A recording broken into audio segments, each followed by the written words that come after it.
Hello, everyone. I just wanted to give you some feedback after reviewing Module 0 and Module 1 work that I hope will be helpful to you moving forward. We did have about 7 different assignments over the last 2 weeks, so we did pack a lot into those first 2 modules. Everything is completed now in terms of me having reviewed all of the work, posted grades on the Blackboard area for that work. And I wanted to just give you some tips for success moving forward. The first thing I'd like to say is what a delight it has been getting to know you through your introductory videos, through your responses to your classmates about various things, but also just to let you know how clear it is to me how committed you are to the program, how committed you are to one another's success, and just how generous and encouraging you are to one another.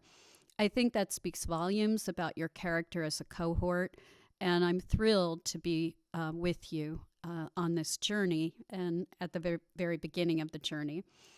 As a result, because this is the beginning of the journey, there have been some hiccups about technology, about how to find assignments, where they're due to be posted and when. And I certainly have great empathy for that and want to be flexible with you, especially in these early days. But I did think it would be helpful to review some information about where to find material, what you can expect. Generally, within a week of when your module closes, you would receive the feedback on that module. For example, the first 2 modules were due together last Sunday, and the feedback is all completed today. Because there was a lot in those 2 weeks compared to a general week, I do expect that I will be able to view and respond to your work earlier in the weekend. So you can think about that in terms of your own schedule of when you're looking for feedback. Let's begin just by reviewing where you find some of the material and sort of the sequence in which you should be viewing it.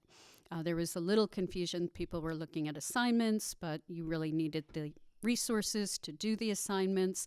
So I just want to review that with you.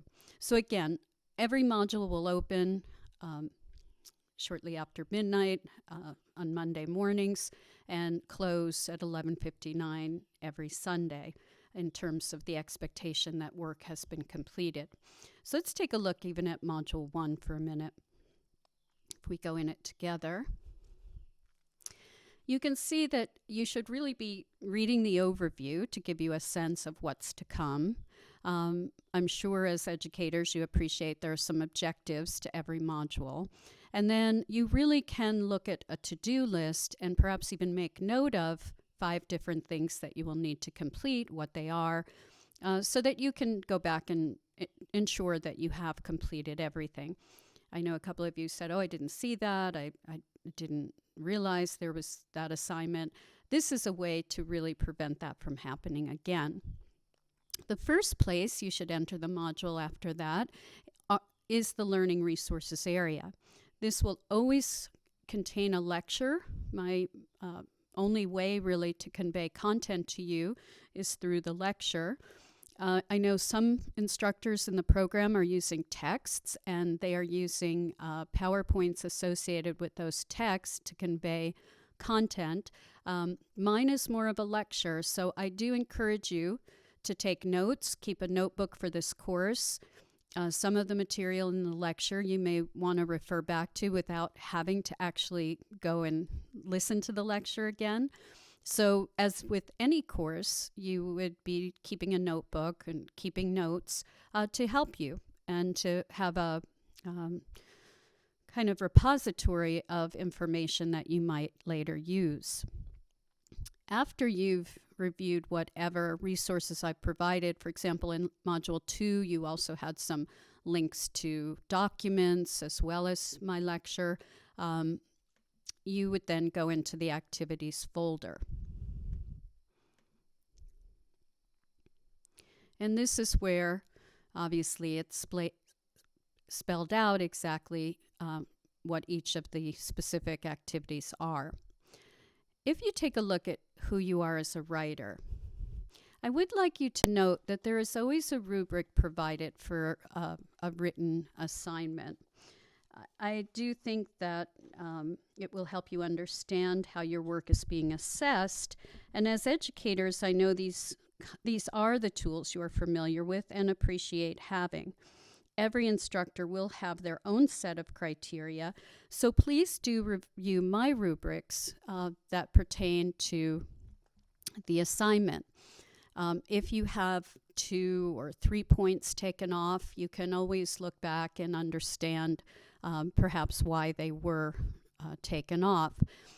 In terms of Flipgrid, although the rubric doesn't include audio or sort of video quality, I think that's an assumption that I would be able to hear you clearly, see you clearly, so that would be a professional presentation of your work. So you should assume that with the Flipgrid, that is part of what I would be looking for. A quick word about Flipgrid and some of the new technologies that may be being used in my course, but perhaps not in others. First, to Flipgrid.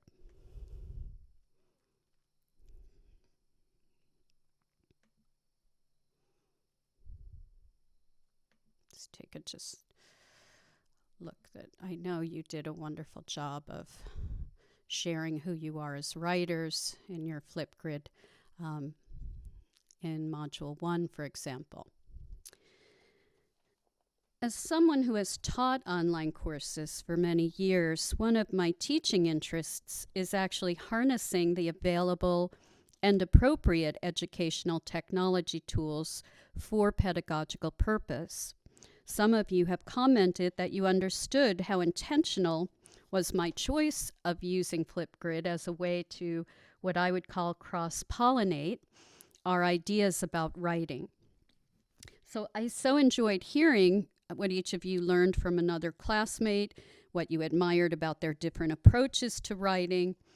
And first, I think we all like affirmation about our abilities. So it was very nice that some of you pointed out strengths that maybe your classmate didn't even know or want to acknowledge they had. And second, we have much to learn from one another about strategies for improving as writers. I'd like to think that Flipgrid is that unique tool that allows us to see and hear each other in a way that discussion boards, peer reviews, and group work on sort of a maybe forum really do not.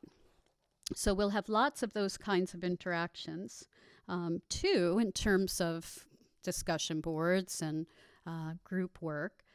But please know that Flipgrid is not just sort of a gimmick, but rather a tool with very intentional pedagogical purpose. The sooner we all become comfortable with it, the more effective it will be for all of us. So I do ask that if you are having any technology difficulties, there is technology assistance available through Sacred Heart. I have a area on Blackboard under our menu where you can contact technology help directly. But of course, you could always get in touch with me with specific questions about anything you're having a problem with. If you think of the writing process as having a pre-write, draft, revision, and proofreading step, I'd like you to think about how Flipgrid can support that and actually even model it in a way. By having you kind of articulate your ideas verbally in a way that is clear and organized, you're actually preparing to write those ideas out in a clear and organized way. So as I mentioned in my Module 1 lecture, clear thinking leads to clear writing. And I was happy to see that some of you mentioned that in your essays as well as even in your Flipgrids. And I'm glad that that resonated with you. So I do think do think out what you want to say And if you return to the video and it doesn't represent your ideas in the way you hoped, then you can certainly revise and edit and record again. In that way, as I said, I think it kind of models the writing process in itself. In fact, I do encourage you to do just that. As with anything, we may not be happy with our first effort, and this tool does allow us to re-record something, and why wouldn't we? You know, we want to put our best sort of foot forward with one another. It's important you do review your own video for audibility and clarity. Again, if I can't hear you, your classmates can't hear you, you're not fully participating in the conversation, and we are missing your contributions. We don't want to miss anyone's contributions because each of you have something very unique to bring to the table. I see that through the diversity of your backgrounds, your experiences, your personal interests. It was all very enlightening and enjoyable to get to know you in that way. So, of course, I don't want to miss out on anyone's contributions. Do, again, let me know if you need any suggestions or help with Flipgrid. The second tool that we are using that isn't being used in other courses is Twitter. I do understand very well, in fact, any hesitancy about the social media tool, as we see it so abused by students and adults alike on a daily basis. However, as writers, the character limit is actually an opportunity for us to craft concise, well-constructed sentences. And the primary building block of good writing is a concise, well-constructed sentence. So it serves a purpose for us. The other aspect of Twitter is the professional network it can create for you, that not only becomes a personal learning network, or PLN as I call it, but also a connection to ideas and people in the field of education from around the world. For example, one of my colleagues developed a highly successful Instagram account in collaboration with an educator in Spain that she encountered through Twitter. For those of you interested in foreign language education, and I know at least a couple of you are, it is called Instagram ELE, E-L-E, and it is a monthly challenge for Spanish students that is used around the world. So that's just an example of how a collaboration on Twitter turned into actually a very successful pedagogical tool. It unites these students through this unique tool, and really a teaching platform is what it has become. Now, if you have a closed, not public account, please follow all of your classmates. We've posted our handles on the discussion board, and me as well. My sort of handle for this course is @EnglishProfShu. I have a personal account, but this is the one for my courses, so please follow and accept me as a follower. Let me encourage you to reach out again directly to me with any questions about these tools in the early weeks. The workload is only going to become more rigorous, and we don't want to be struggling with technical issues and lose focus on the bigger benefits and purposes for using that technology. Again, I just wanted to, let me just show you one other thing. For example, if you want to use the Twitter button that I've created, the hashtag is built in directly. So if I were going to say tweet an inspiring educator in educational technology is at M. Brokansky. If I were to tweet that so that you had another contact, Twitter account to follow that I think you would enjoy, when I would tweet that, I could then go to my Twitter account, if I can pull that up here.